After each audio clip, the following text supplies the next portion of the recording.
Imagine standing in the Great Rift Valley, 300,000 years ago. The air is thick with moisture.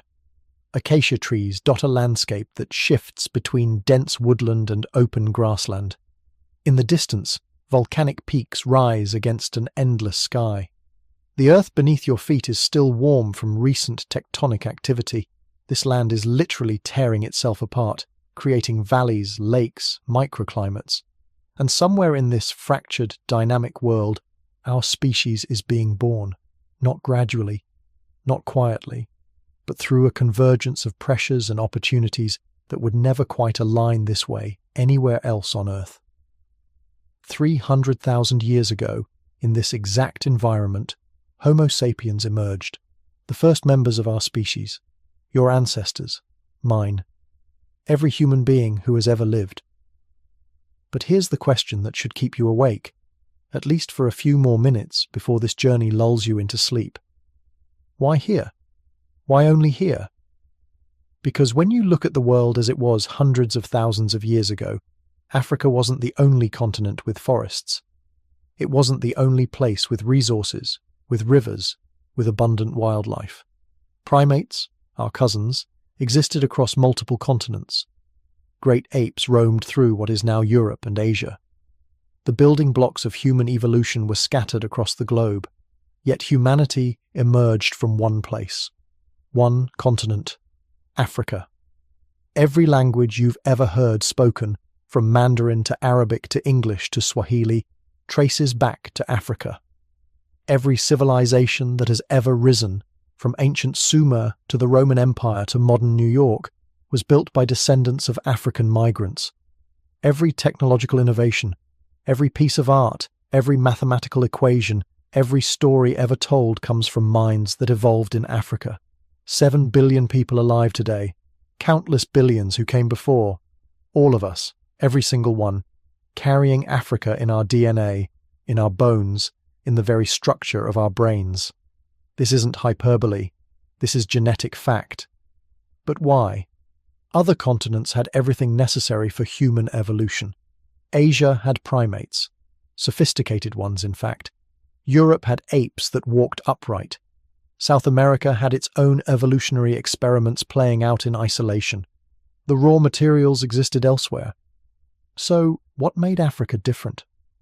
What was it about this one continent, this one specific region, really, in East and South Africa, that became the crucible for humanity? The answer isn't simple. It never is with evolution. There was no single moment, no obvious advantage, no clear reason why our ancestors should have evolved here and nowhere else. But there was a combination, a perfect storm of geology, climate, and chance that created conditions found nowhere else on Earth. And over the next few hours, yes, hours, because we're going deep, perfect for drifting off, we're going to explore exactly what made Africa special. What transformed one branch of primates into creatures capable of language, art, abstract thought, and eventually space travel. This isn't just evolutionary history, this is your story. Your personal origin story goes back much further than your parents, your grandparents, even your distant ancestors from a few thousand years ago. It goes back millions of years through an unbroken chain of survivors, adapters, innovators, all of them African, at least at the start. Every time you stand upright, you're using a posture that evolved in Africa. Every time you speak, you're using cognitive abilities refined over hundreds of thousands of years on that continent. Every time you solve a problem, plan for the future, or imagine something that doesn't exist, you're deploying mental tools forged in the African environment. And the story of how those tools developed, how we went from small, tree-dwelling primates to the dominant species on the planet, is far more fascinating than most people realize. It begins 66 million years ago, in the aftermath of an asteroid impact that reset life on Earth. It moves through the rise of the first primates, tiny creatures that survived in the rubble of the dinosaur extinction. It follows these primates as they evolved, diversified, spread across continents, and then, surprisingly, as most of them went extinct everywhere except Africa. It chronicles the moment our ancestors stood upright, freeing their hands and changing their perspective on the world. It tracks the growth of the brain, the invention of tools, the discovery of fire, the development of language and culture. It reveals how, again and again, Africa's unique environment pushed our ancestors to adapt, to innovate, to become something more. And it explains why, when Homo sapiens finally left Africa around 70,000 years ago, we were so successful that we spread to every corner of the globe within a geological eye blink. But we're getting ahead of ourselves. The journey is long. 66 million years is a time span almost impossible to grasp. For perspective, the entire history of recorded human civilization, from the first cities in Mesopotamia to today, spans only about 6,000 years. We're going back 11,000 times further than that. This is a story told in geological layers, in fossil records, in genetic markers that scientists can read like a history book written in DNA. It's a story of species that rose and fell, of evolutionary experiments that succeeded and failed, of environmental changes that opened doors for some creatures and closed them for others. And at the center of it all is Africa, not as a passive stage, but as an active participant in our evolution. The continent shaped us, its rift valleys, its climate swings, its mosaic of environments, forests here, grasslands there, lakes appearing and disappearing with the millennia, created pressure and opportunity in equal measure. Other continents had stability. Africa had dynamism. Other continents had uniform environments. Africa had diversity. Other continents selected for specialization. Africa selected for adaptability. And adaptability, it turns out, is the key to everything that makes us human. But here's where it gets even more interesting. And here's where the paradox deepens. Because humanity didn't just evolve in Africa. Higher primates, the anthropoids that would eventually give rise to apes and humans, actually evolved in Asia first, around 40 million years ago. That's right. Our deep ancestors originated somewhere else. They migrated to Africa. And then, the Asian lineages went extinct. Why did primates survive and flourish in Africa but disappear from their original Asian homeland? What made Africa a refuge when other continents became dead ends? The answer involves climate, competition, and the specific ways that Africa's geology created what scientists call evolutionary laboratories. Isolated pockets where populations could evolve independently, then reconnect and share innovations. It involves the formation of the East African Rift System, a massive geological feature that literally tore the continent apart, creating mountains, valleys, and lakes that fragmented forests and created the exact type of environment where versatility was rewarded. It involves global cooling cycles that turned much of Eurasia harsh and seasonal, while Africa's equatorial position maintained year-round warmth and multiple ecological zones. And it involves something else, something harder to quantify but equally important: luck. Evolutionary history is full of contingency. If the asteroid had struck Earth at a slightly different angle 66 million years ago, mammals might never have inherited the planet. If certain land bridges hadn't existed at certain times, primates might never have reached Africa. If the African climate had shifted just a bit differently, our ancestors might have gone extinct along with countless other species. But it didn't happen that way. The pieces fell into place. The continent tore apart at the right time. The climate shifted in the right ways. The right populations were in the right places when the right pressures emerged. And slowly, over millions of years, those pressures sculpted a lineage of primates into something unprecedented. First, they stood up. Then, they got smarter.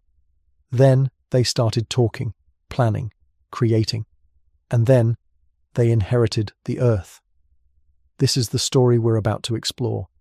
From the tiny, shrew-like creatures that survived the asteroid to the globe-spanning civilization you're part of today. From the first primates to climb trees, to the first humans, to leave footprints on the moon. It's a story of deep time, of forces so gradual they're invisible in a human lifetime, but overwhelming across millennia. It's a story told in bones and stones, in genetic sequences and geological strata. It's the story of why we evolved only in Africa. And the answer, I promise you, is more fascinating than you might imagine. So settle in, get comfortable. Let your mind drift back through the millions of years we're about to traverse. Because before we can understand why humanity emerged only in Africa, we need to understand how primates arrived there in the first place. And for that, we need to go back to the very beginning, to the day the dinosaurs died and the mammals inherited a broken world. 66 million years ago, the world ended. An asteroid 6 miles wide slammed into what we now call the Yucatan Peninsula with the force of 10 billion atomic bombs. The impact vaporized rock, ignited global firestorms, and shrouded the planet in darkness for months. When the dust finally settled, literally, 75% of all species on Earth had vanished. The age of dinosaurs was over. But here's the thing about catastrophe. It clears the stage. And in the rubble of that devastated world, something small was stirring. Picture the landscape just a few 100,000 years after impact. The forests are returning, slowly, cautiously.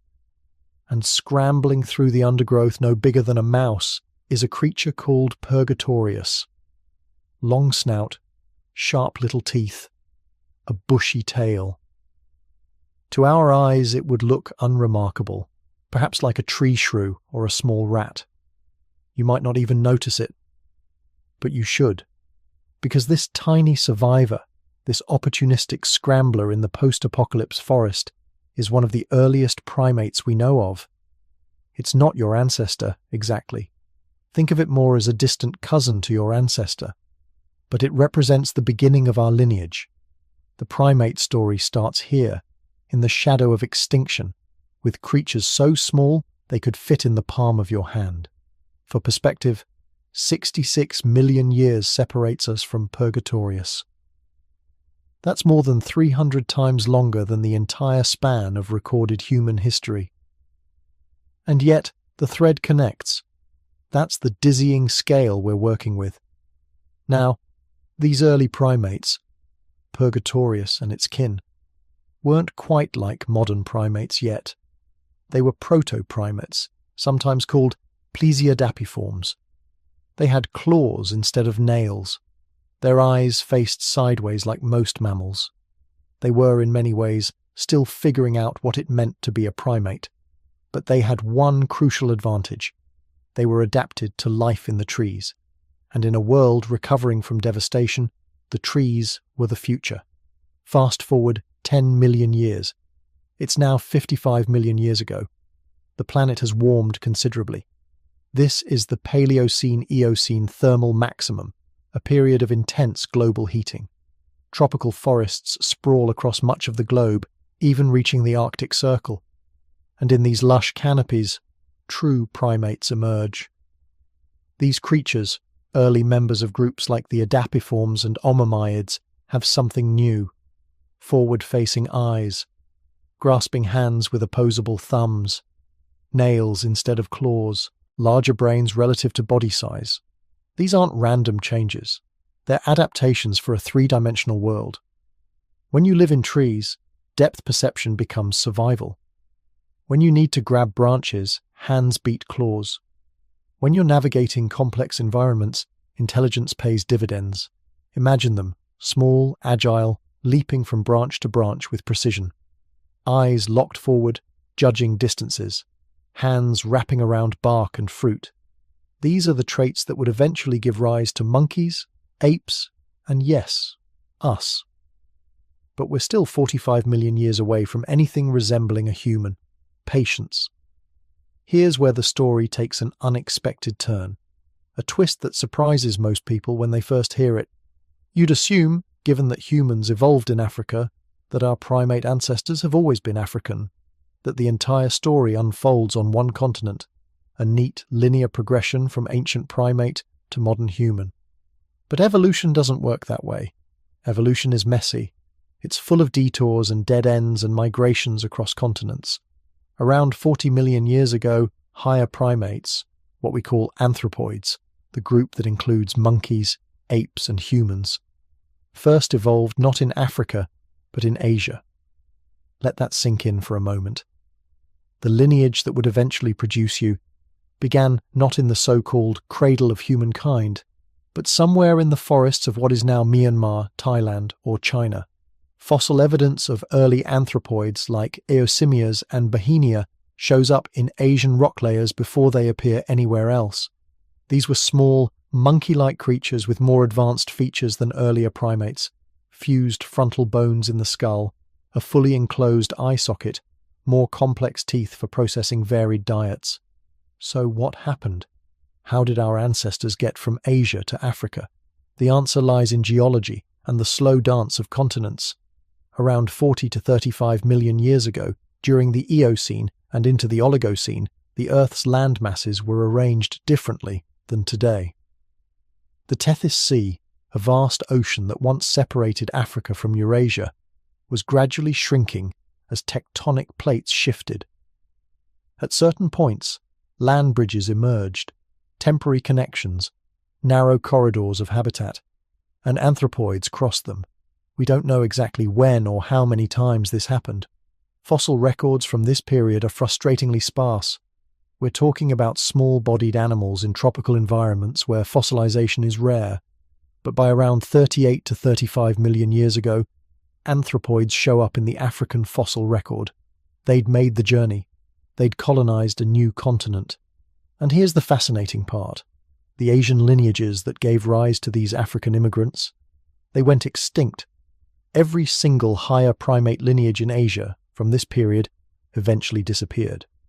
The fossil record shows their decline and vanishing over millions of years. Meanwhile, in Africa, the immigrant populations thrived and diversified. Today, all Old World monkeys and apes, including us, trace their ancestry to those African populations, not to the original Asian ones. Why? Why did Asian primates fail while African ones flourished? The answer is almost certainly climate. The Earth was cooling. Global temperatures that had soared during the Eocene began a long, irregular descent. This affected different regions differently. Eurasia, at higher latitudes, became increasingly seasonal. Winters grew colder. Forests became less stable. Resources fluctuated dramatically with the seasons. For primates adapted to stable tropical environments, this was a slow-motion catastrophe. Africa, straddling the equator, remained relatively stable. Not unchanging, no environment ever is, but buffered from the worst extremes. The tropics persisted. Forests endured, even as they shifted and changed composition. For primates, it became a refuge, a haven, the place where evolutionary experimentation could continue without the harshness of seasonal extremes wiping out populations. But it wasn't just about staying warm. Africa offered something else: diversity. Picture the African continent 30 to 20 million years ago. It's a landscape of extraordinary variety. Dense rainforests in the Congo Basin, woodlands in the east, emerging grasslands in some regions, mountains, river valleys, coastal zones. This mosaic of habitats meant primates could specialize, could adapt to different niches, could experiment with different survival strategies. And when environments changed, as they always do, there were refugees nearby, other habitat types to escape into.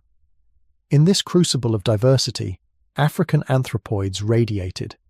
They split into multiple lineages. One branch would become the Old World monkeys, species like baboons, macaques, colobus monkeys.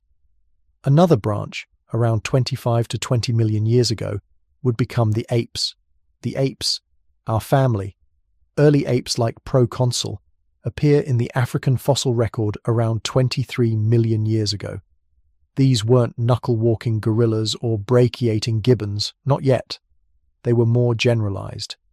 Quadrupedal, tailless, which distinguishes them from monkeys, larger-brained, more flexible in their locomotion and behavior.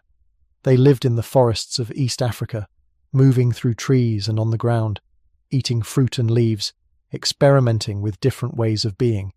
And for millions of years, apes diversified across Africa and eventually back into Eurasia. By about 15 million years ago, ape species were spread across the Old World. Some, like Sevapithecus in Asia, would eventually give rise to orangutans. Others would go extinct, leaving no descendants. But the center of ape evolution, the engine of innovation, remained in Africa. Why? Again, we return to climate and geology. Around 15 million years ago, the world continued cooling. The Antarctic ice sheet expanded, ocean currents shifted, and most crucially for our story, Eurasia became increasingly hostile to tropical primates. Seasonal forests replaced evergreen ones. Open woodlands and grasslands expanded.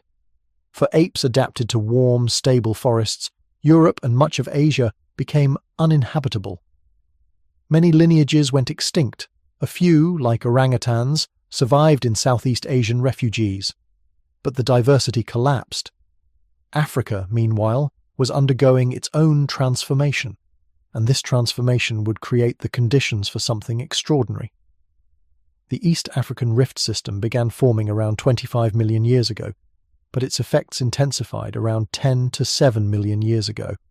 This is one of the most geologically active regions on Earth, a place where the continental crust is literally tearing apart. As the rift spread, it created mountains, valleys, volcanoes, and lakes. It disrupted weather patterns. It created rain shadows, where one side of a mountain range received abundant rain while the other side dried out. What does this mean for evolution? It means microclimates. It means adjacent regions with radically different environments. It means populations of the same species could become isolated in different valleys, subjected to different pressures, evolving in different directions. The rift system became an evolutionary laboratory, a natural experiment in diversification, and it coincided with another crucial change: the fragmentation of forests. Between 10 and 7 million years ago, as the global climate continued its cooling trend and Africa's geography shifted, the continent's continuous forest cover began breaking apart. It didn't happen overnight. It was gradual, patchy, irregular. But over hundreds of thousands of years, the unbroken canopy gave way to a mosaic. Patches of dense forest, stretches of woodland, open grassland, riverine galleries of trees snaking through savanna. This mosaic environment is critical, absolutely critical. And here's why. In a continuous forest, there's one optimal strategy: be good at trees. Climb well, swing efficiently, eat leaves and fruit. If you're a great arboreal specialist, you win. But in a mosaic environment, the rules change. Sometimes you need to cross open ground to reach the next patch of trees. Sometimes the best food is on the ground, not in the canopy. Sometimes you need to spot predators across grassland. Sometimes you need to carry things, food, infants, tools, across distances where you can't use your hands for locomotion. A mosaic environment rewards versatility. It rewards experimentation. It rewards creatures that can do multiple things reasonably well rather than one thing perfectly. And this is the environment that apes in East Africa found themselves in between 10 and 7 million years ago. Not forced into it overnight, but gradually, generation by generation, living in landscapes where the trees were still there, but no longer everywhere. Where the ground was sometimes the fastest route. Where behavioral flexibility became survival. By 7 million years ago, the stage was set. Africa had become a unique place on Earth, equatorially positioned for climate stability, geologically active, creating diverse microclimates, environmentally complex, with forest grassland mosaics, home to populations of large-bodied apes who were already intelligent, already social, already adaptable. No other continent had this combination. Europe and Asia were too seasonal, too harsh, their ape populations dwindling toward extinction. South America had monkeys, but not apes. The two groups had split long before, and South America's evolutionary path went in different directions. Australia had no primates at all. Only Africa, only here, only now. And then something extraordinary happened. an innovation so significant, so revolutionary, that it would change the trajectory of life on Earth. An adaptation that seems simple, almost trivial, until you understand its implications. Our ancestors stood up. But why they stood up, and what it meant for everything that came after, is a story that deserves its own telling. Because bipedalism, walking on two legs, wasn't just a different way of moving. It was the beginning of becoming human. And it happened only here, in this specific time and place, under these specific pressures. The deep roots were in place.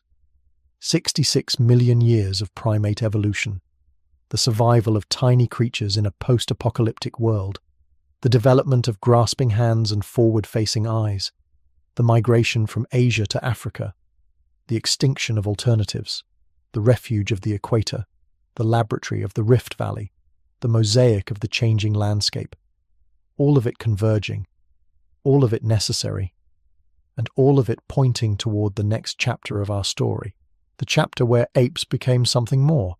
Picture this. 7 million years ago, somewhere in the forests of Central Africa, a creature moves through the canopy. It looks like an ape. It has the face of an ape.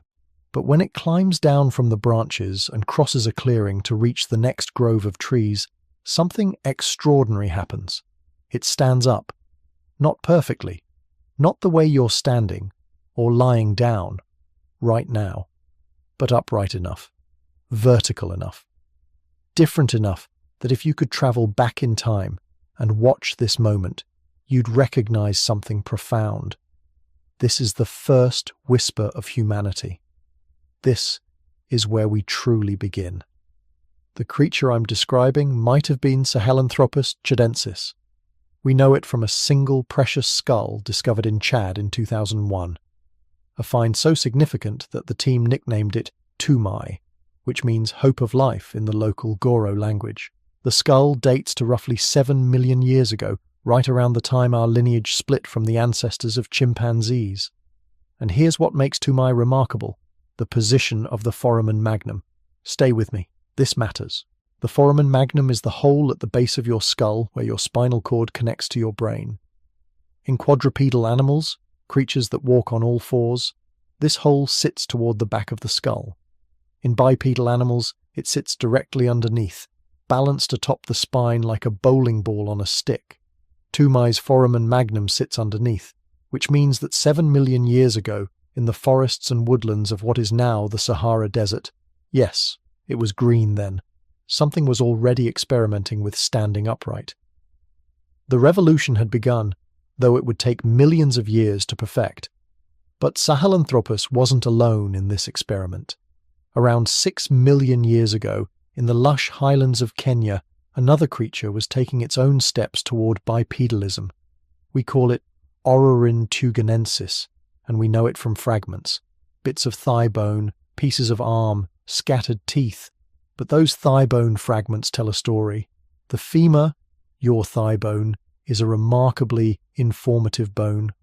The angle at which it connects to your hip, the thickness of the cortical bone, the size and shape of the joint surfaces, all of these features reveal how an animal moved, and Orrorin's femur shows clear adaptations for bipedal walking.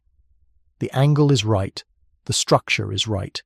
This creature walked upright through the forests of the Tugan Hills, perhaps climbing trees for safety and food, but increasingly comfortable on two legs. Why? What was driving this change? Hold that question. We'll return to it. Because first we need to meet one of the most fascinating creatures ever discovered. Her name is Ardi.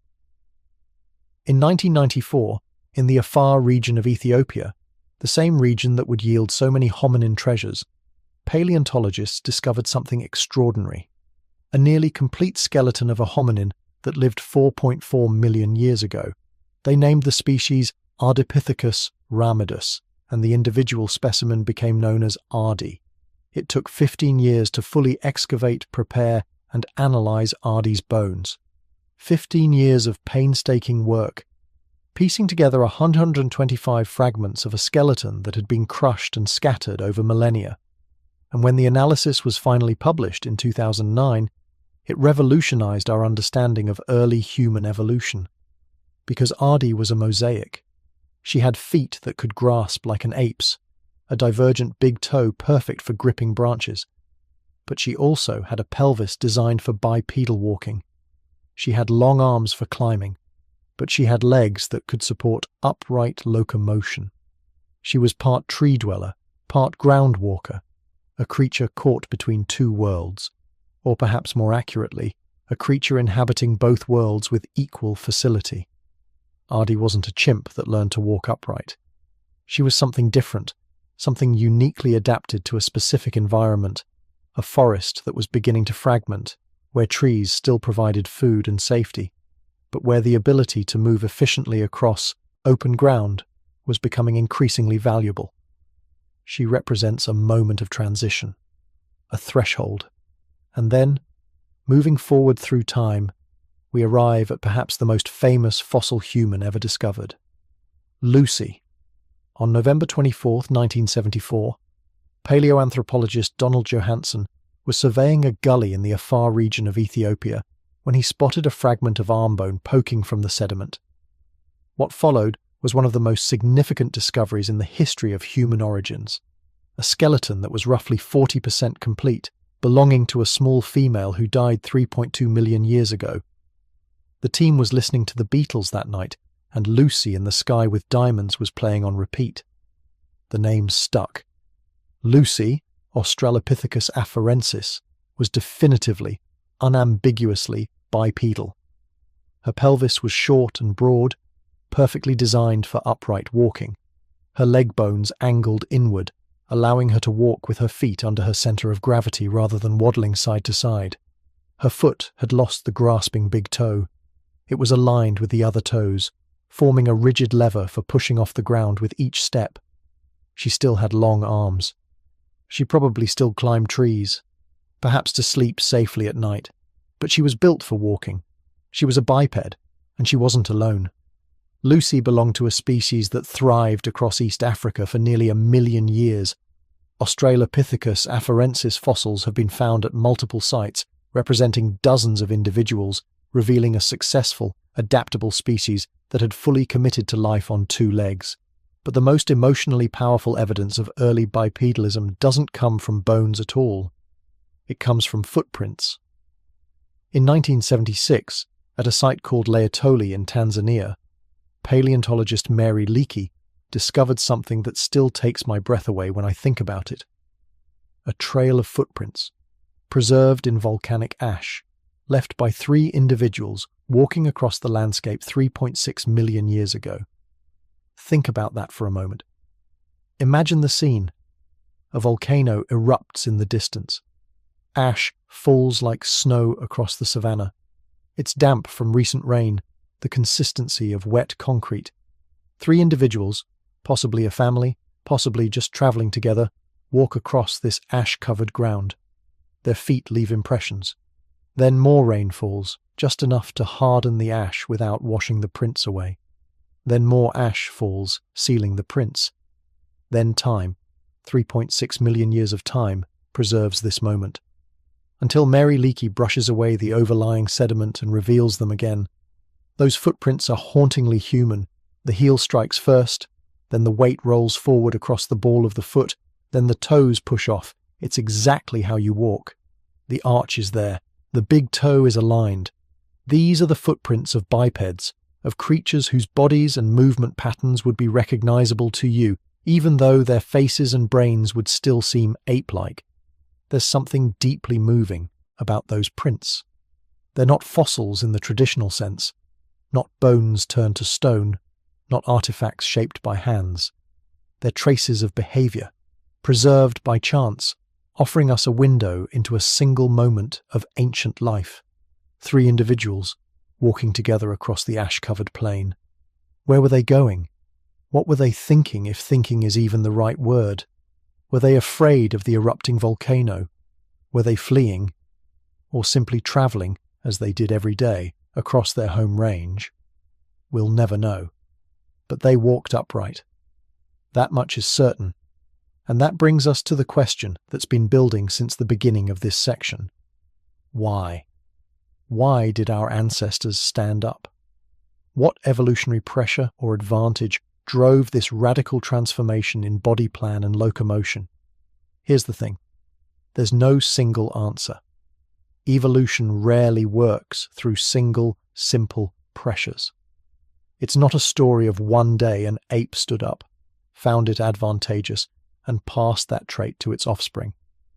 It's messier than that. More complex. More fascinating. Bipedalism likely emerged through a constellation of factors, each contributing some selective advantage, each reinforcing the others over millions of years. Let's start with energy efficiency. It might seem counterintuitive. Standing and walking on two legs looks precarious compared to the stable four-point contact of a quadruped, but biomechanical studies have shown something surprising. Over long distances, bipedal walking is significantly more energy efficient than knuckle walking. The way chimpanzees and gorillas move when they're on the ground. Your legs are long, your stride is efficient, your center of gravity is positioned such that each step requires relatively little muscular effort to maintain forward momentum. A chimpanzee, by contrast, has to support much of its weight on its arms with each step, engaging more muscles, burning more calories. In an environment where food was becoming patchier, where you might need to travel farther between fruit trees or foraging sites, this efficiency mattered. It meant you could cover more ground with the same energy budget. You could expand your range. You could survive in habitats where food was more dispersed. Then there's thermoregulation. Stand up right now, or imagine standing up if you're drifting towards sleep. Notice how much of your body is directly exposed to sunlight. Just your head and shoulders. Now imagine you're on all fours. Suddenly your entire back is a solar panel, absorbing heat. In the increasingly open environments of East Africa, where forests were fragmenting into woodlands and savannas, heat management became crucial. An upright posture minimizes the surface area exposed to the overhead sun. It also elevates your body into higher air currents, allowing better convective cooling. And when you're upright, more of your skin is available for evaporative cooling through sweating, which, incidentally, we're exceptionally good at compared to other primates. Bipedalism, in other words, is a thermal adaptation. It allowed our ancestors to remain active during the heat of the day when other animals were seeking shade. It gave them access to temporal niches, times of day, that competitors couldn't exploit. But perhaps the most intuitively compelling explanation is the carrying hypothesis. Free your hands. That's what bipedalism does, fundamentally. It liberates your upper limbs from the constraints of locomotion. And once your hands are free, you can carry things. Food, tools, infants. In a fragmented landscape, where resources are scattered and unpredictable, the ability to carry food from where you find it to a safer location, or to share it with offspring or mates, becomes enormously valuable. The ability to carry tools, even simple ones, extends your foraging efficiency. The ability to carry an infant means the infant doesn't have to cling to your fur, doesn't have to be strong enough to hold on during long treks, which means infants can be born less developed, which means they can have larger brains relative to the size of the birth canal. See how these factors cascade. One adaptation enables another, which enables another. There's also a social component. When you stand upright, you're taller. You can see farther, over tall grass, across the savanna. You can spot predators earlier. You can survey the landscape for resources. And you can display to rivals or potential mates. Height is impressive. Height is intimidating. Height signals fitness. In the social dynamics of early hominins, the ability to stand tall might have carried significant advantages in mate selection and status competition. So which explanation is correct? All of them. None of them exclusively. This is the mosaic environment theory. Bipedalism didn't evolve for one reason, but as a response to a complex, changing environment that rewarded versatility. The forests of Africa were fragmenting due to cooling, drying climatic trends. The continuous canopy was breaking into patches. Woodland here, open grassland there, riverine forest along watercourses. To survive in this mosaic, our ancestors needed to be flexible. Tree climbing ability remained useful, but so did efficient ground travel. The ability to exploit both arboreal and terrestrial resources, to move between patches, to adapt to variability, that's what bipedalism offered. It was a bet on flexibility in the face of unpredictability, and it paid off. But here's a crucial question. Why only in Africa? If bipedalism offered all these advantages, why didn't apes in Asia or Europe evolve the same solution? The answer lies in that specific combination of factors we keep returning to: Africa's unique environmental context. Other continents had forests, other continents had apes, but they didn't have the East African rift system, with its microclimates and geological dynamism. They didn't have the same pattern of forest fragmentation, not too fast, not too slow, but at a pace that allowed populations to adapt rather than simply going extinct. They didn't have the stable equatorial refuge that allowed populations to persist through climatic fluctuations while still experiencing enough pressure to drive innovation. Europe and Asia were experiencing more dramatic climate swings. Forests expanded and contracted. Ape populations there either retreated with the forests, adapted to fully terrestrial life in different ways, or went extinct. But they didn't have the evolutionary runway that Africa provided, the combination of pressure and refuge, challenge and stability that fostered the gradual emergence of bipedalism. Africa was, once again, the perfect laboratory. And the Australopithecines, the diverse group of bipedal apes that flourished between roughly 4 and 2 million years ago, were the proof of concept. Lucy's species, Australopithecus afarensis, is the most famous, but it was far from alone. There was Australopithecus anamensis, an earlier species from Kenya and Ethiopia. Australopithecus africanus from South Africa, with its slightly more gracile build. Australopithecus garhi, possibly the first tool user. And later, more robust forms, Paranthropus, with massive jaws and teeth adapted for processing tough vegetation. These species were all experimenting with the same basic body plan: upright walking, relatively small brains, ape-like faces. They occupied different ecological niches, ate different foods, used slightly different strategies. Some thrived in woodlands, others in more open environments. Some were generalists, others specialists.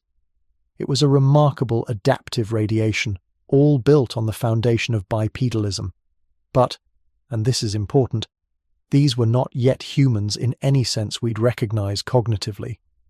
Their brains were still small, roughly 400 to 500 cubic centimeters, about the size of a chimpanzee's brain, and less than a third the size of yours. They were smart, certainly. They were social. They had complex behaviors. But they weren't making elaborate tools. They weren't using language. They weren't creating art or burying their dead or contemplating the stars. They were bipedal apes. Successful, adaptable bipedal apes, but apes nonetheless. Still, something was beginning. By around 3.3 million years ago, someone, we're not sure which species, was making stone tools. Simple tools, just rocks deliberately flaked to create a sharp edge, but tools nonetheless. The oldest known stone tools come from a site called Lomekwi in Kenya, predating any known member of the genus Homo. An Australopithecine made those tools. An ape-brained, upright walking creature looked at a rock and saw potential, saw utility, picked up another rock and struck it at just the right angle to produce a cutting edge. That moment, that cognitive leap, was the seed of everything that followed. Bipedalism freed the hands. Free hands enabled tool use. Tool use created selective pressure for better hand-eye coordination, for planning, for spatial reasoning, which created pressure for larger brains, which enabled more complex tool use, which created more pressure for larger brains. It's a feedback loop, a cascade, an evolutionary engine. Bipedalism was the foundation, the platform, the prerequisite for everything that made us human. But the revolution itself, the explosion of brain size, the emergence of language, the next chapter of the story. For now, as you settle deeper into rest, picture those footprints at Laetoli. 3 individuals walking upright across the ash-covered plain. Their journey has ended, but ours was just beginning. They stood up, and in standing, they set in motion a transformation that would eventually lead to you, to cities and symphonies, to agriculture and space exploration, to language and love and everything that makes us human. But first they had to stand, and they did, in Africa, only in Africa, because only Africa had the precise conditions, the geological dynamism, the climatic pressure, the environmental mosaic, the stable refuge, to nurture this improbable experiment, the experiment that became us. Section 3. The Rise of Homo, Brains, Tools and Wanderers, 2 Ma to 300K. Bipedalism was the first revolution, but walking upright, as transformative as it was, didn't make us human. Not yet. The Australopithecines, Lucy and her relatives, were still small-brained, still limited in their cognitive reach. They could walk across the African landscape, yes. They could carry food, spot predators, survive in the mosaic of forest and grassland, but they weren't us.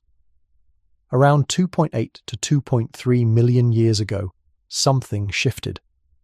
A new lineage emerged, a new kind of hominin with a brain that was noticeably larger, hands that were more dexterous, and a relationship with the environment that went beyond mere survival.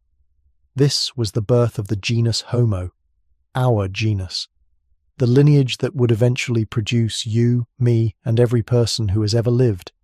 Enter Homo habilis, handyman. The name is almost quaint, isn't it? But it captures something essential. This wasn't just another Australopithecine with a slightly different skull shape. Homo habilis had a brain that averaged around 600 cubic centimeters, substantially larger than Lucy's 400. That might not sound like much, but in evolutionary terms, it's a quantum leap. That extra grey matter meant more planning, more problem-solving, more capacity to imagine what wasn't yet real, and they used it. The Oldowan stone tools, named after Olduvai Gorge in Tanzania, where they were first discovered, represent a cognitive milestone. These weren't accidental sharp rocks. They were deliberately crafted implements, made by striking one stone against another at precise angles to create sharp flakes. Each tool required forethought, selecting the right type of stone, understanding how it would fracture, executing the strike with controlled force. It required teaching too. Someone had to show someone else. Knowledge had to be passed down. This is culture. Rudimentary perhaps, but culture nonetheless. Homo habilis still spent time in trees. Their arms were long, their fingers curved, adaptations for climbing. They lived in a world that was still transitioning, still caught between arboreal safety and terrestrial opportunity. But the trajectory was clear. The brain was growing. The hands were refining. The relationship with tools was deepening. And then came Homo erectus. Picture this.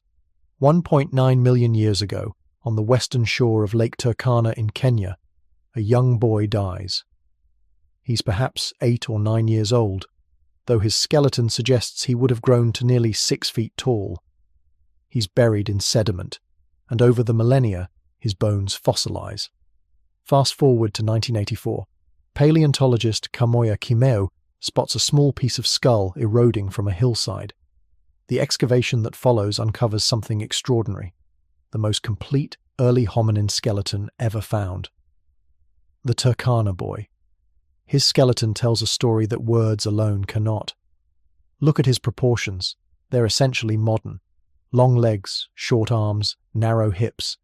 This wasn't a creature still hedging its bets between trees and ground. Homo erectus was fully committed to terrestrial life.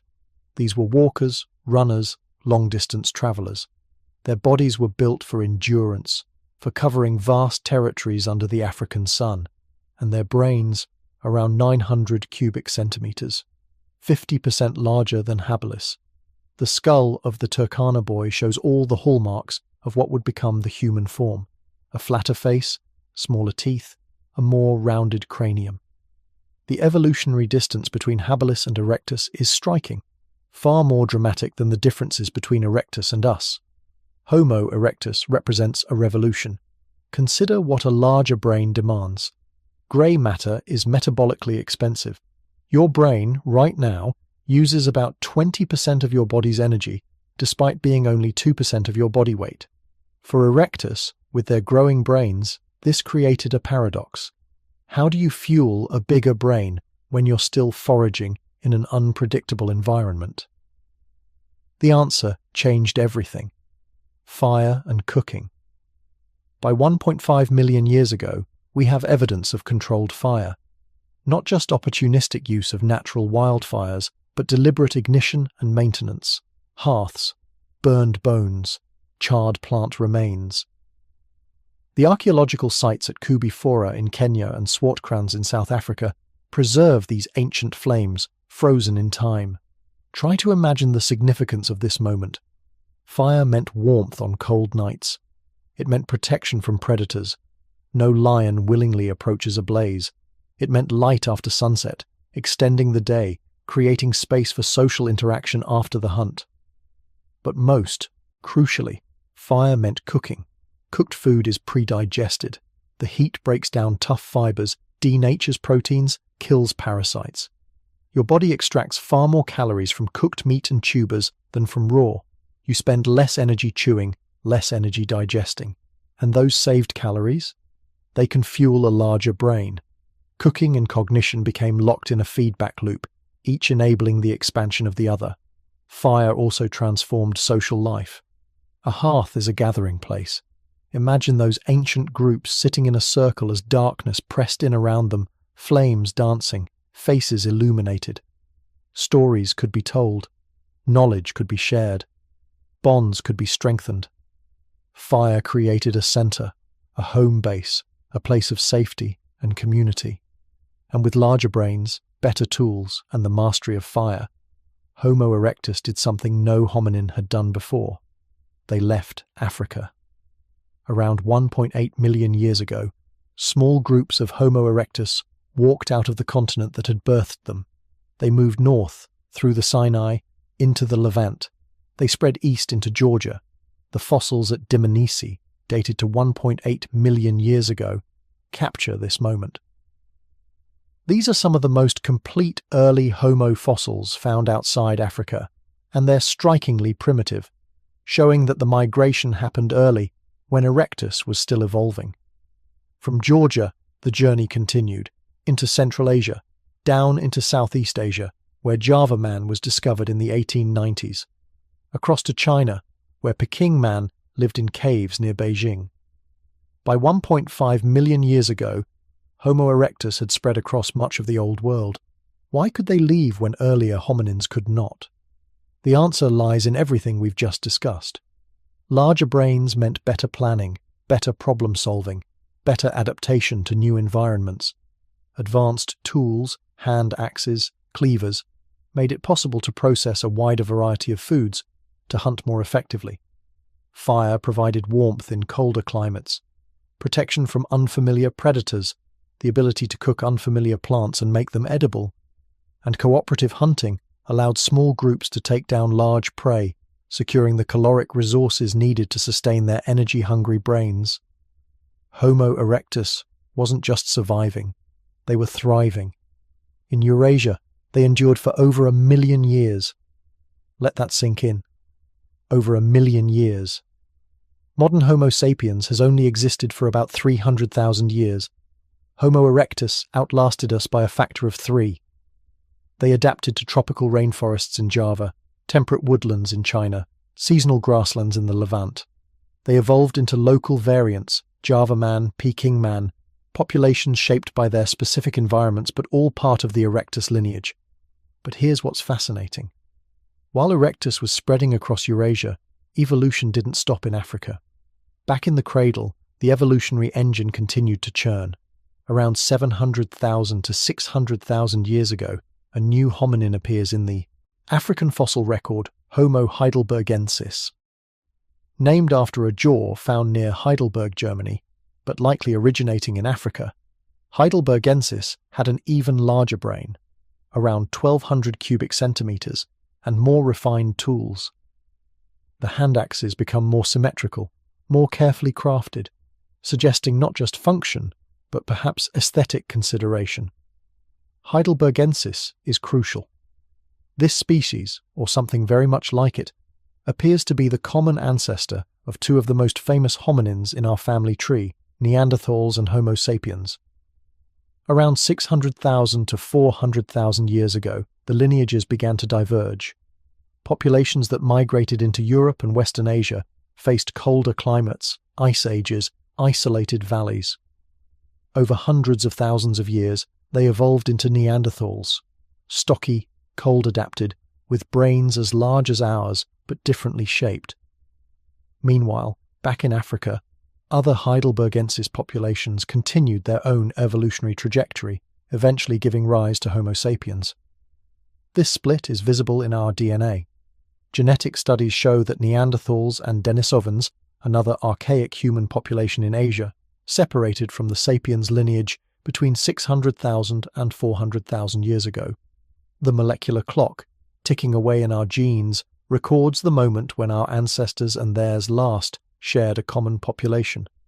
But Africa during this period wasn't simple. It wasn't a single population neatly evolving into modern humans. The fossil record shows remarkable diversity. Multiple hominin species coexisted across the continent, some more archaic, some more modern, some representing evolutionary experiments that didn't lead to us. They overlapped in time and space. They competed for resources. And quite possibly, they interbred. This is the Pan-African model of human origins. For decades, the prevailing narrative was the Garden of Eden hypothesis, that modern humans evolved in a single, localized population somewhere in Africa, perhaps East Africa, perhaps Southern Africa, and then spread across the continent. But recent genetic and fossil evidence paints a more complex picture. Rather than a single origin point, Homo sapiens emerged from a network of interconnected populations spread across Africa. These populations weren't isolated.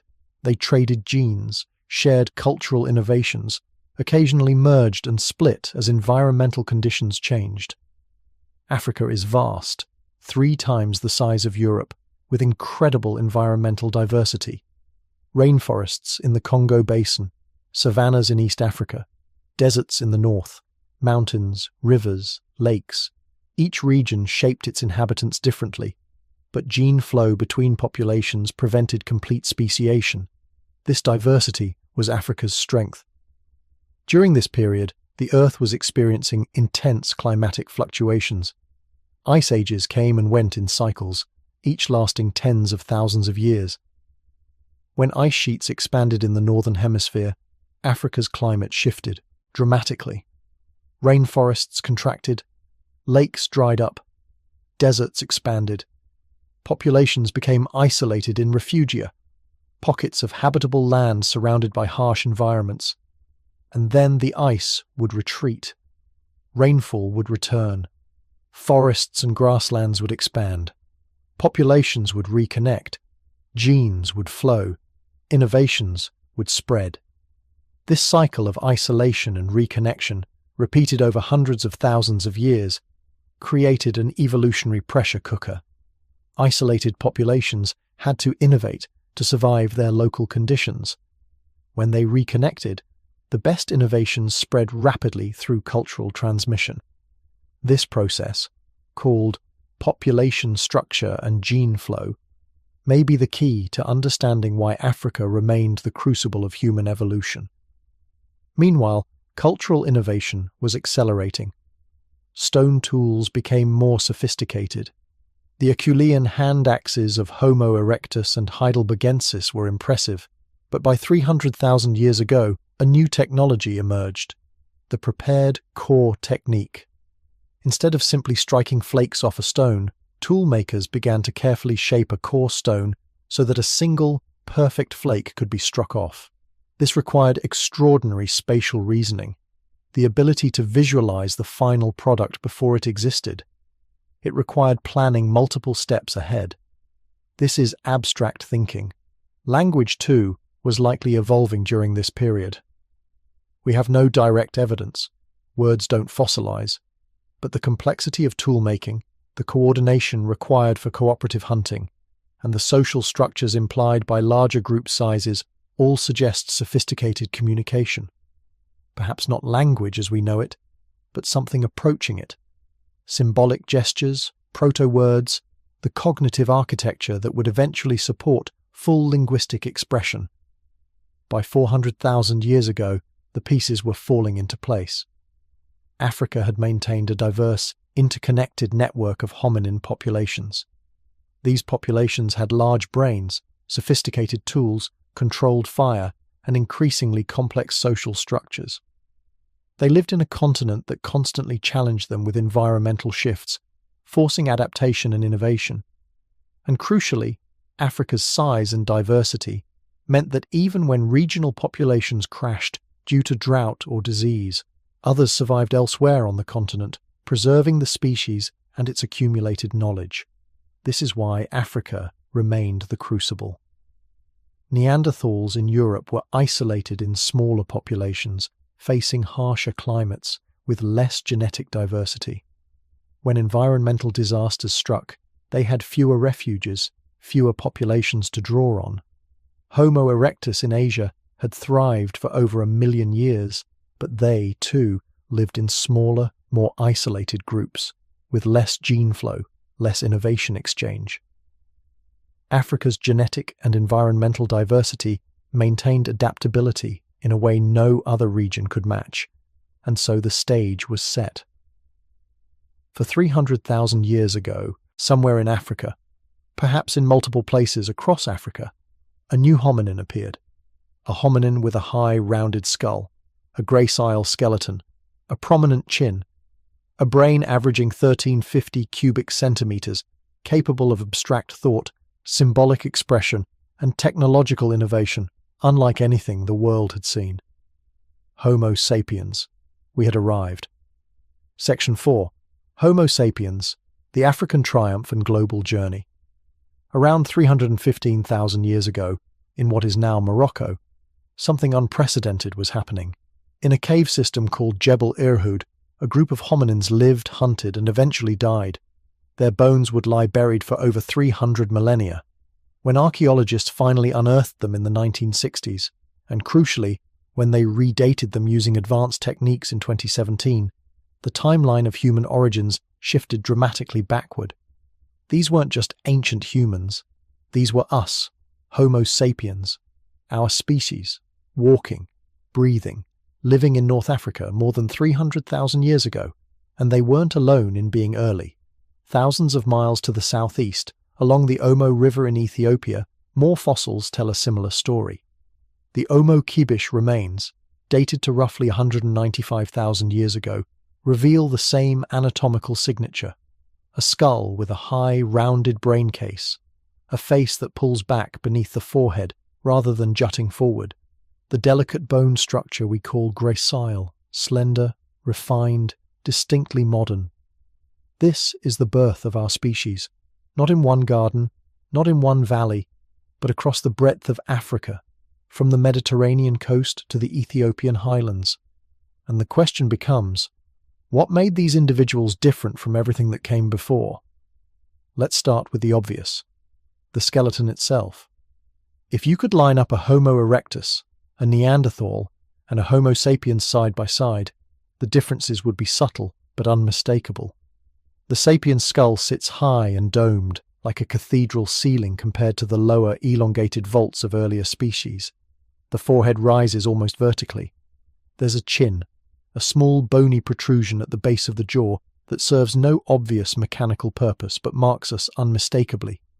The face is tucked in, retracted, giving us that flat profile we recognize in every human being alive today. The body, too, is lighter. The bones are thinner, less robust. Where Neanderthals had barrel chests and thick limb bones built for raw power and cold climates, sapiens had a more slender frame, optimized not for brute strength but for endurance, for covering long distances across varied terrain. We were built to walk, to run, to travel. And then there's the brain. Averaging around 1,150 cubic centimeters, the sapiens' brain isn't dramatically larger than a Neanderthal's. In fact, Neanderthals sometimes had slightly bigger brains. But size isn't everything. What mattered was organization, the wiring, the structure, the way different regions communicated.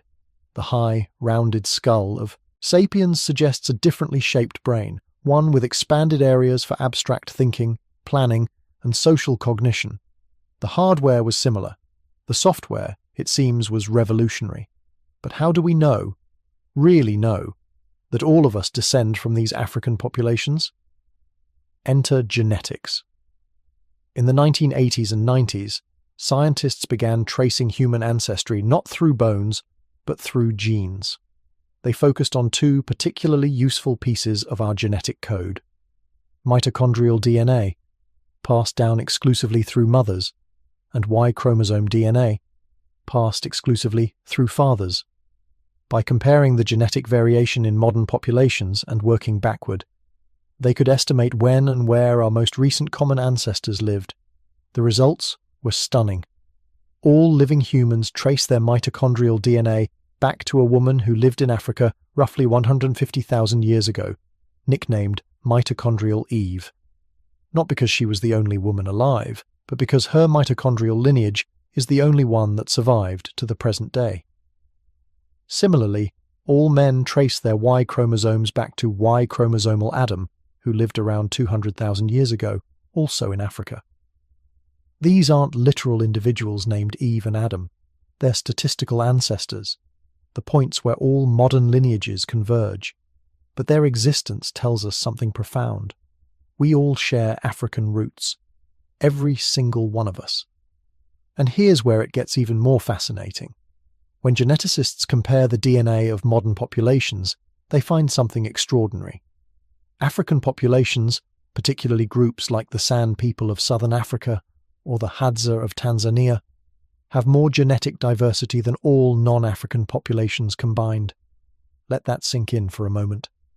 A single village in Africa can harbour more genetic variation than exists between a Norwegian and a Chinese person, or between an Australian Aboriginal and a Native American. What does this mean? It means Africa is the source, the wellspring. Everyone outside Africa descended from a small group of migrants, a genetic bottleneck that carried only a fraction of Africa's total diversity. Africa is the library. The rest of the world got a few books. This isn't speculation. This is written in our DNA, replicated in study after study, confirmed by every major genetic survey of human populations. Africa isn't just where we came from, it's why we're so diverse, and paradoxically, why non-Africans are so genetically similar. But here's the part that really challenges our assumptions about human history. Homo sapiens didn't just appear and immediately conquer the world. We stayed in Africa for over 200,000 years. Think about that timeline. Our species emerged around 300,000 years ago, give or take. But we didn't leave Africa in significant numbers until roughly 70,000 to 50,000 years ago. That's 250,000 years spent on the continent of our birth, a long, slow incubation period during which something crucial was developing, not our bodies, but our minds, our culture, our capacity for symbolic thought. The evidence is subtle but profound. At Blombos Cave in South Africa, archaeologists uncovered something extraordinary. Pieces of ochre, a red mineral engraved with geometric patterns, cross-hatching, deliberate, repeated designs. These engravings date to around 100,000 years ago. They're not tools. They're not practical. They're symbolic, evidence of abstract thinking, of the desire to create meaning, to communicate through imagery. In the same cave they found shell beads, tiny marine snail shells, deliberately perforated, strung together as jewelry or decoration. Again, around 100,000 years ago. These weren't for survival, they were for identity, for beauty, for signaling something about the wearer to others. They were culture made tangible. This is the cognitive revolution unfolding in slow motion. language, art, symbolism, ritual, all brewing in Africa while our species refined not just how we thought, but how we shared those thoughts with each other. And then, somewhere between 70,000 and 50,000 years ago, small groups began to leave. The Great Migration, the exodus that would eventually populate every corner of the globe, wasn't a single event. It was a trickle, a few hundred individuals, maybe a few thousand, crossing out of Africa via the Sinai Peninsula, or perhaps along the southern coast of Arabia. These weren't explorers with a grand plan. They were people following game, seeking resources, adapting to new coastlines and environments. But that small trickle carried enormous consequences. Because of the bottleneck effect, the fact that only a tiny fraction of Africa's population left, non-African populations have far less genetic diversity. We're all descended from that small migrant group. Every European, every Asian, every indigenous Australian and American, our ancestors were part of that exodus. And because the group was small, we carried only a subset of the genetic variation that existed back in Africa. This is why genetic diversity decreases the farther you get from Africa. It's not about superiority or inferiority. It's about math, about founder effects and population genetics. And here's where the story gets wonderfully complicated. When those early sapiens migrants spread into Eurasia, they weren't entering an empty world. Other human species were already there. In Europe and Western Asia, the Neanderthals, descendants of Homo heidelbergensis who'd left Africa hundreds of thousands of years earlier, had adapted to Ice Age conditions. Stocky, powerful, with large brains and sophisticated tools, they were formidable survivors. In Eastern Asia, another group lived in the shadows, the Denisovans, known primarily from DNA extracted from a finger bone found in a Siberian cave. We still don't know much about what they looked like, but genetically they were distinct, a sister species to Neanderthals. And when sapiens met these relatives, something unexpected happened. They interbred. Genetic studies of modern humans reveal that non-Africans carry between 1 and 4% Neanderthal DNA. If you're of European or Asian descent, you have Neanderthal ancestors.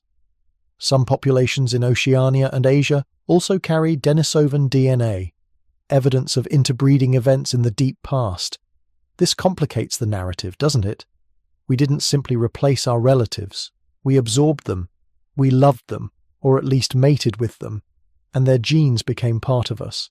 But, and this is crucial, the vast majority of our genome remains purely sapiens, purely African. Those Neanderthal and Denisovan contributions are real, but they're traces, whispers, echoes. The core of who we are, genetically, is African Homo sapiens. The interbreeding didn't change that fundamental truth.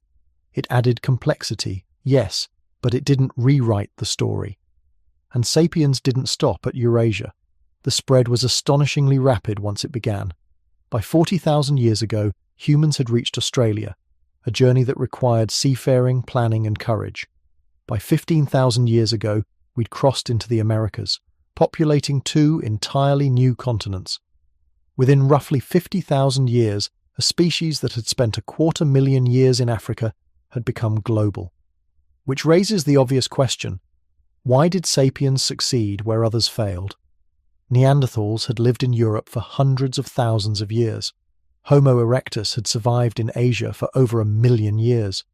Both were intelligent, adaptable, and tough.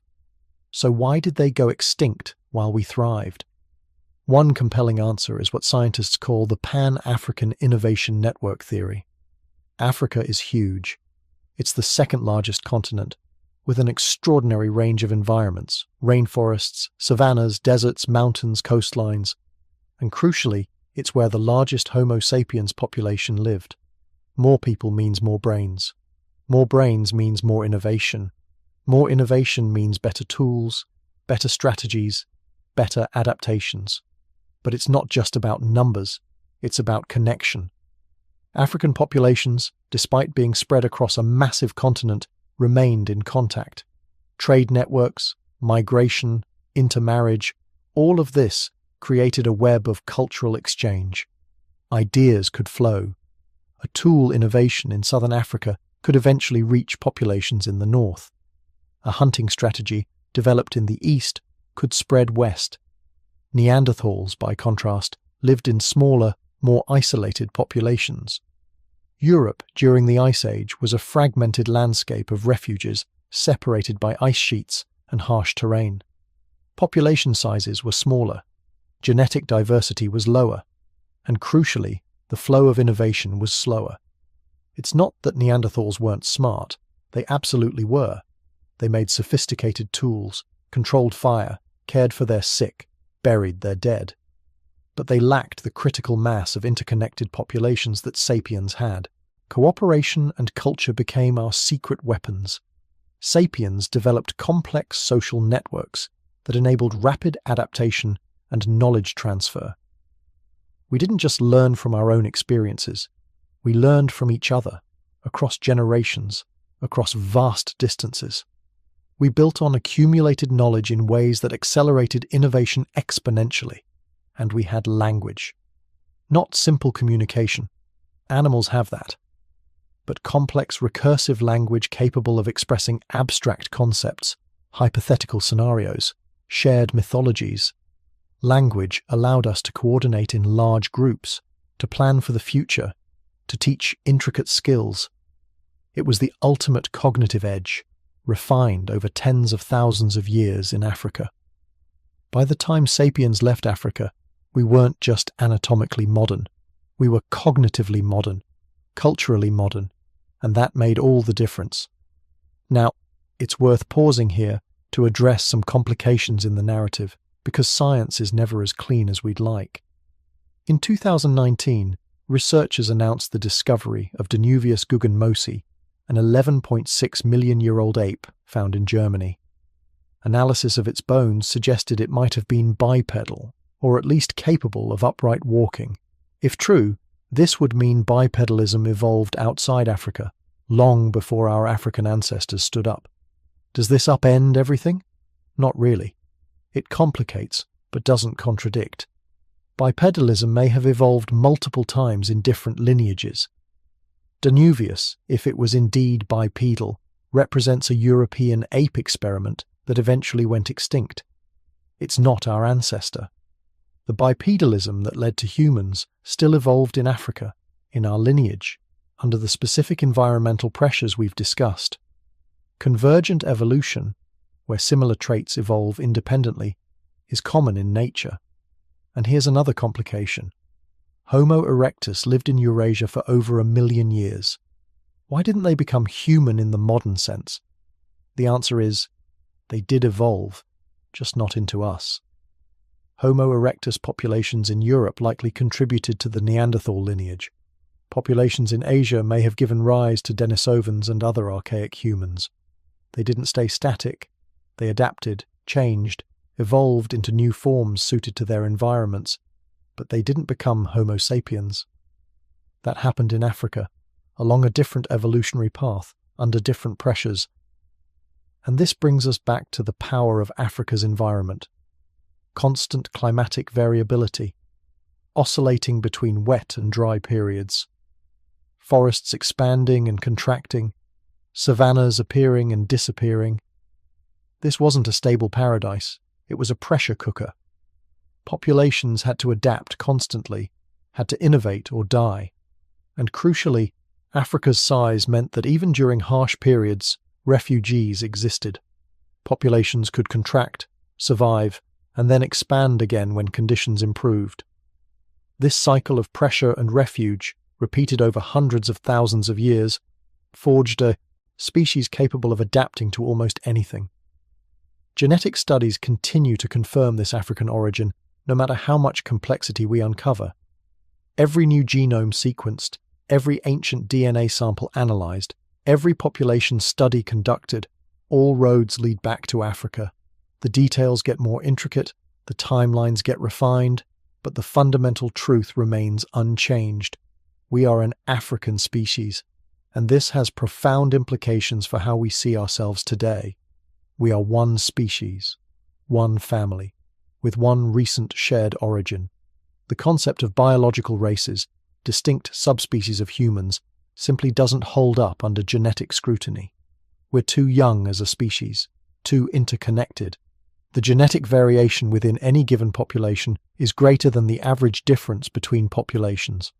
The physical differences we see, skin color, hair texture, facial features, are superficial adaptations to local environments controlled by a tiny fraction of our genes. Beneath those cosmetic differences, our shared humanity is profound and undeniable. If you're of European descent, your ancestors left Africa roughly 50,000 years ago. If you're of East Asian descent, maybe 60,000 years ago. If you're indigenous Australian, perhaps 65,000 years ago. These are eye blinks in evolutionary time. We're all Africans who've been away from home for a little while, and there are lessons in this for our present moment. Africa's diversity, genetic, cultural, environmental, fostered our success as a species. Diversity wasn't a weakness to be overcome. It was the engine of innovation, the source of our adaptability. When we celebrate diversity today, we're not being politically correct. We're honoring the very thing that made us human. Our ancestors survived multiple ice ages, dramatic climate shifts, and environmental catastrophes through cooperation and cultural knowledge sharing. As we face our own climate crisis, that lesson resonates. We solved existential challenges before by working together, by sharing solutions across populations, by adapting collectively. We have the evolutionary toolkit. We just need to remember how to use it. And here's something that often gets overlooked. Human evolution hasn't stopped. We're still adapting, still changing. High-altitude populations in Tibet have evolved genetic adaptations to low oxygen within the last few thousand years. Some populations have evolved lactose tolerance in adulthood, a trait that didn't exist 10,000 years ago. We're still responding to our environments, still evolving in real time. The story isn't over. We're living chapters in an ongoing saga that began in Africa millions of years ago. So, when we ask, why did we evolve only in Africa? The answer isn't just about geography or climate or chance. It's about a perfect confluence of factors that created the conditions for something extraordinary. The Rift Valley's geological activity, the climatic variability that demanded flexibility, the size and diversity of the continent that allowed experimentation and exchange, the refuges that prevented extinction during harsh periods. Africa isn't just where we came from, it's why we succeeded. Every language spoken today, from Mandarin to English, from Swahili to Spanish, traces its roots back to African tongues.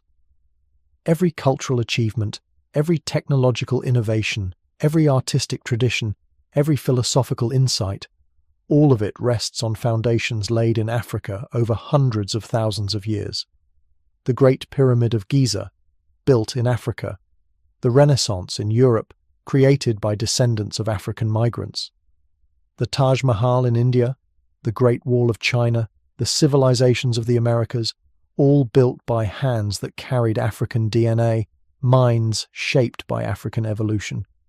When you look at another human being, regardless of where they're from or what they look like, you're looking at a relative, a cousin separated by at most 2,000 or 3,000 generations.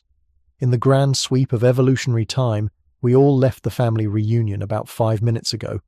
This perspective doesn't erase the rich diversity of human cultures. It doesn't diminish the unique beauty of different traditions and ways of life. Instead, it adds a deeper layer of meaning. We're one family that has diversified spectacularly, adapted brilliantly, and created countless variations on what it means to be human, all while remaining fundamentally, genetically, undeniably connected. As you drift towards sleep tonight, perhaps that's the thought to carry with you. You are the product of millions of years of African innovation. Your ability to think, to speak, to imagine, to dream, these were forged in the Rift Valley, refined on the African savannas, perfected over countless generations before your ancestors ever left the continent.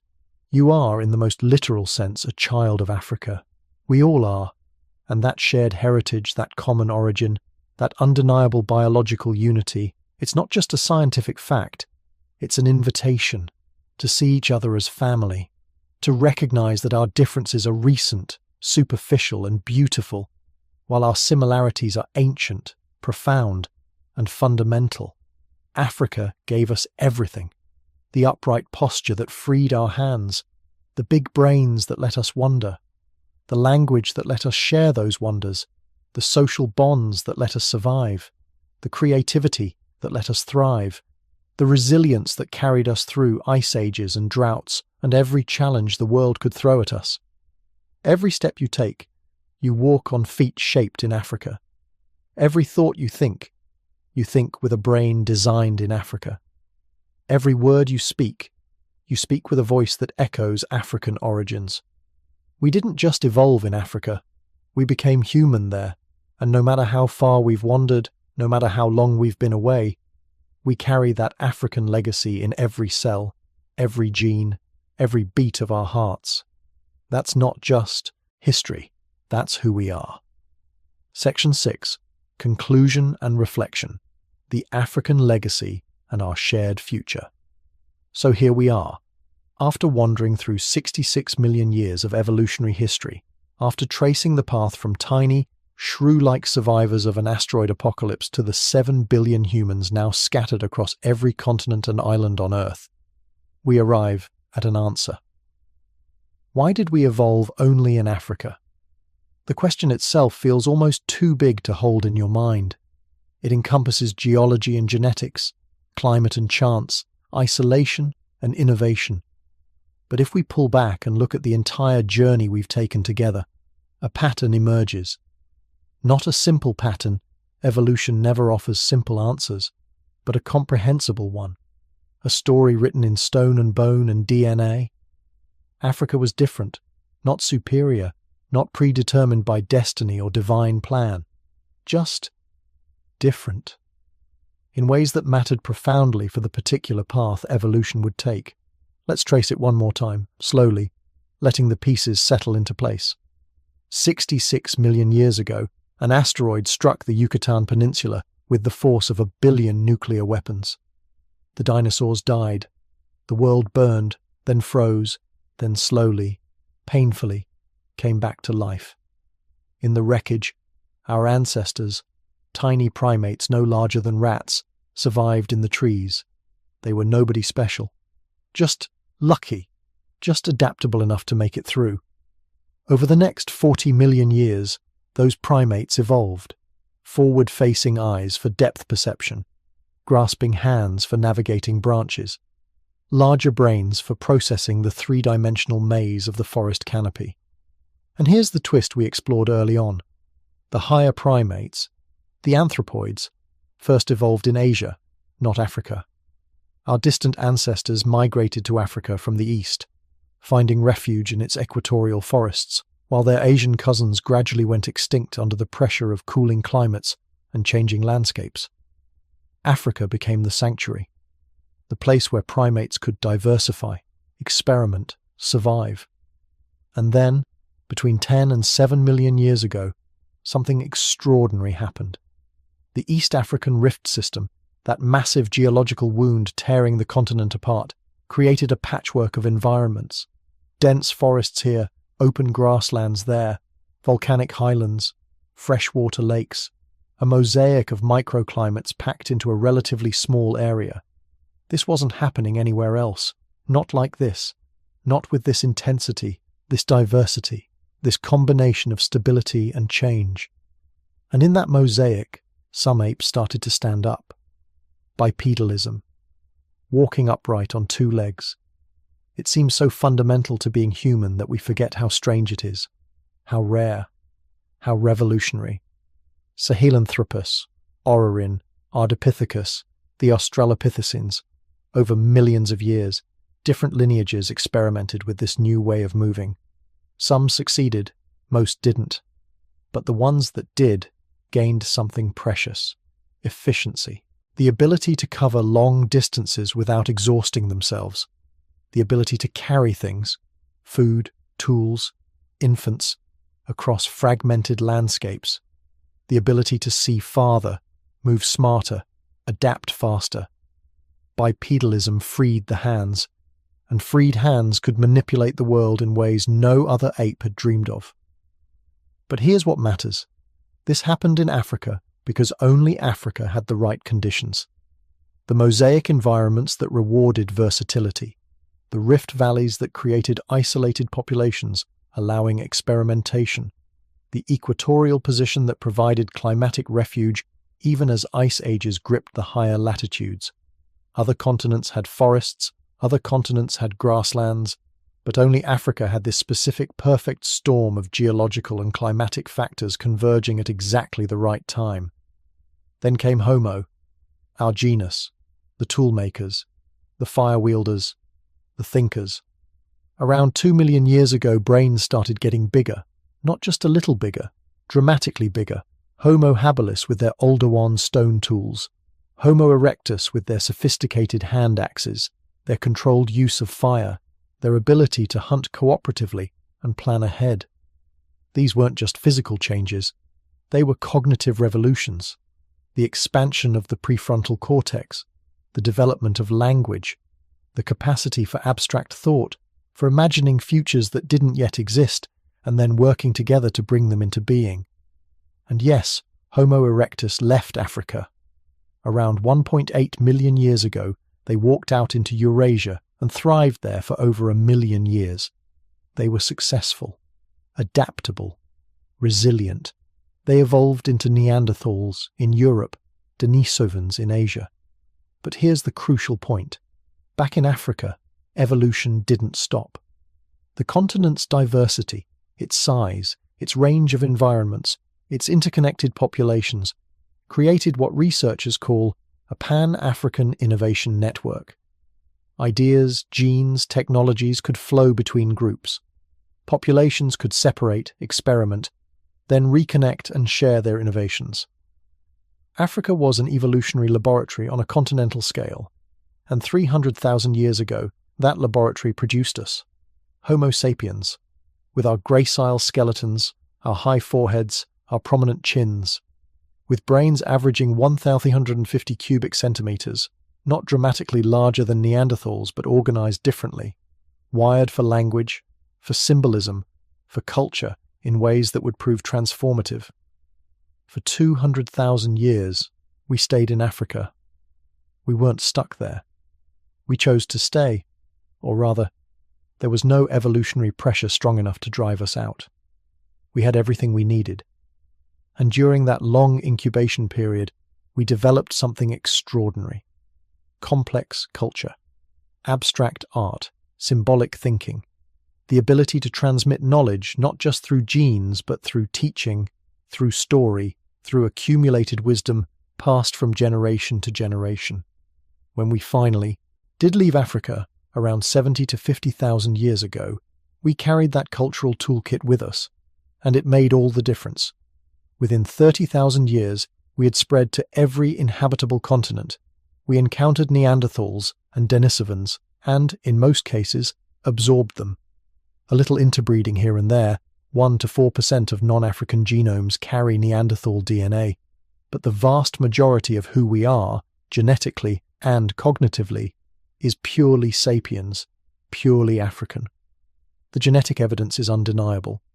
Mitochondrial DNA, passed down through mothers, traces back to Africa around 150,000 years ago. Y chromosomal DNA, passed down through fathers, points to the same place, roughly the same time. And here's the kicker. Modern African populations contain more genetic diversity than all non-African populations combined. What does that mean? It means everyone outside Africa descended from a small migrant group, perhaps just a few thousand individuals, while Africa retained the full spectrum of human genetic variation. We are all African. Not metaphorically, literally, genetically, undeniably. Every person alive today, regardless of where they were born, what language they speak, what they look like, every single one of us can trace our ancestry back to Africa within the last 100,000 years. That's recent. In evolutionary terms, that's yesterday. We are one species, one family, with one recent shared origin. And this matters. God, does it matter? Because in an age of division, of tribalism, of arbitrary lines drawn between us and them, our African origin stands as an irrefutable reminder. There is no them, there is only us. The biological concept of race, the idea that humanity can be divided into discrete, meaningful categories based on superficial physical traits, is scientifically bankrupt. It's a social construct, not a biological reality. The genetic differences between a Kenyan and a Norwegian are trivial compared to the genetic differences within African populations themselves. We are too young as a species to have diverged meaningfully, too interconnected, too recently emerged from our shared cradle. This isn't just abstract science, this is personal. The story we've traced through deep time, from asteroid survivors to bipedal apes to globe-spanning civilization, this is your story. Your ancestors stood upright in the East African rift. Your ancestors chipped the first stone tools. Your ancestors painted ochre on cave walls and told stories around fires and looked up at the stars and wondered. Every innovation, every adaptation, every hard-won survival, you carry that legacy in your cells, in the structure of your skeleton, optimized for bipedal walking, in the wiring of your brain, shaped by millions of years of social cooperation, in your DNA, which still bears the signature of Africa in every chromosome. And Africa itself, the cradle of humanity, isn't just a historical footnote, it's a living, dynamic continent of immense innovation, resilience, and cultural wealth. The same diversity that fostered our evolution, the genetic, linguistic, ecological richness, continues today. Africa is home to over 3,000 distinct ethnic groups, speaking more than 2,000 languages.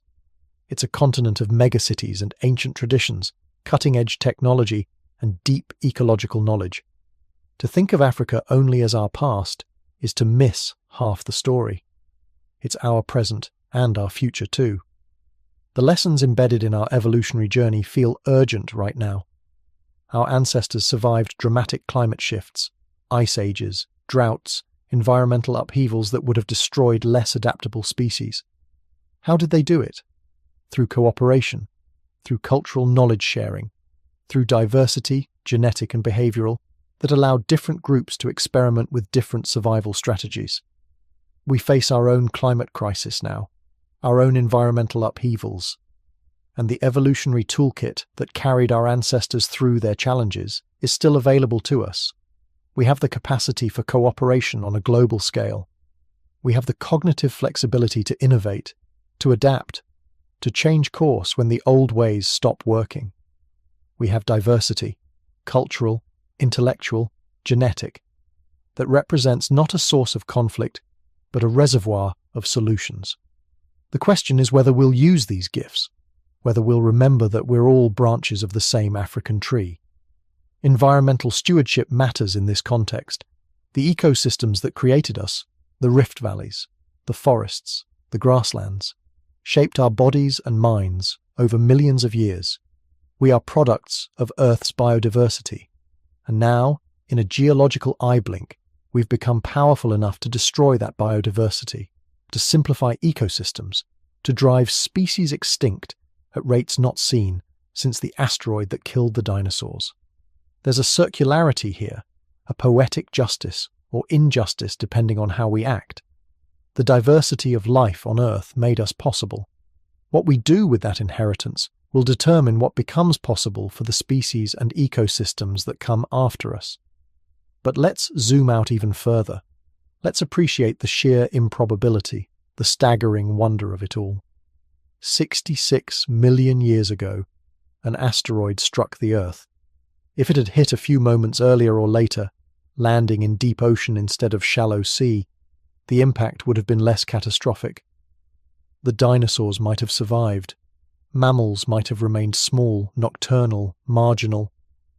Everything that followed, primates, apes, humans, might never have happened.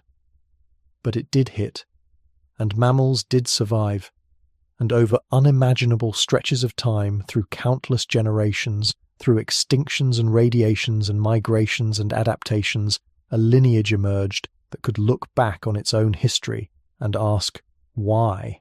on one continent, against cosmic odds. Consciousness emerged, self-awareness, the ability to contemplate the universe and our place in it, to create art and music and mathematics, to love, to grieve, to wonder. That's what Africa gave us. Not just bodies adapted for walking upright, not just brains capable of language, but the gift of being human in the fullest sense, connected to each other, to our history, to the living world that made us. So what comes next? Our evolution hasn't stopped. We're still changing, still adapting, though now cultural evolution far outpaces genetic change. The selection pressures we face are different: disease, technology, social complexity. But evolution continues. What will we become in another 100,000 years? Another million? Will we still recognize ourselves? Will we still remember Africa? These are open questions. The future is unwritten, but the past, the past is clear. Carved in fossils, encoded in genes, preserved in volcanic ash and ancient stone tools. We came from Africa, all of us, every single one of us. As you drift off tonight, imagine that long chain of ancestors stretching back through time. Thousands of generations, millions of years. Each one survived long enough to reproduce, to pass their genes forward, to contribute to the unbroken thread that eventually became you. The odds against your existence are astronomical. And yet, here you are, the product of an evolutionary journey that began in African forests and savannas, that was shaped by rift valleys and climate swings, that was refined through cooperation and innovation. Picture the African savanna at dusk, the sky turning orange and purple, acacia trees in silhouette. Somewhere in the distance, a group of early humans, your ancestors, walking upright across the grassland, carrying tools, caring for their young. They don't know they're making history. They're just trying to survive, to find food, to make it to tomorrow. But their footprints will last 3.6 million years, preserved in volcanic ash at Latoli. And their descendants will inherit the earth.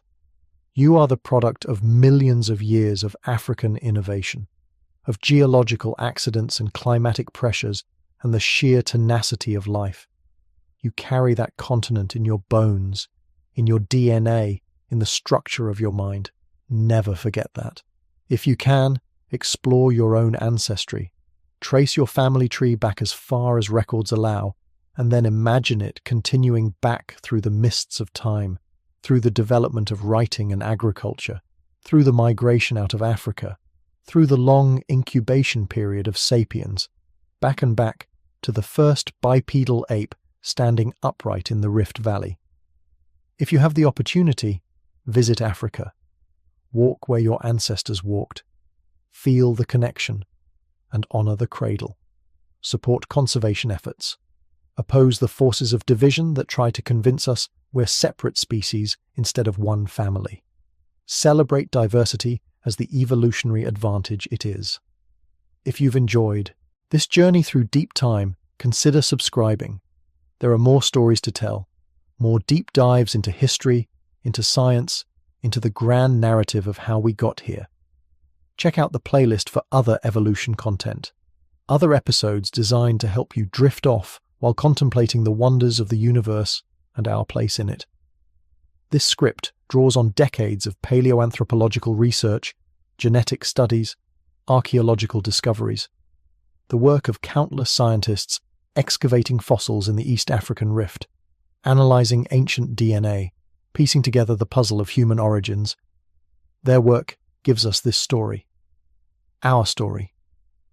Thank you for joining me on this journey, for spending these hours wandering through 66 million years of history, for being curious about where we came from and why it matters. Here's the closing thought, the one to carry with you into sleep. We all began in Africa. Every language, every culture, every achievement of human civilization traces back to that one continent. We all carry its gift, the gift of bipedalism, of big brains, of cooperation and culture. We are all African. The differences we see, skin color, facial features, the thousand variations of human appearance, are recent adaptations to local environments, cosmetic changes painted over a fundamentally identical blueprint. Beneath those superficial differences, we are one people, one species, one family. That's not a political statement, it's a scientific fact. And in a world that seems determined to divide us, to draw lines and build walls and insist on difference, maybe that fact is the most important thing we can remember. Rest now. Let the gentle music carry you. Imagine the wind blowing across ancient African plains, carrying the scent of grass and rain. Imagine your ancestors, all of our ancestors, looking up at the same stars we see tonight, wondering the same questions we still ask. We are the universe become conscious of itself. We are Africa's gift to the world. And that story, that incredible, improbable, beautiful story continues in you. Sleep well. Sleep.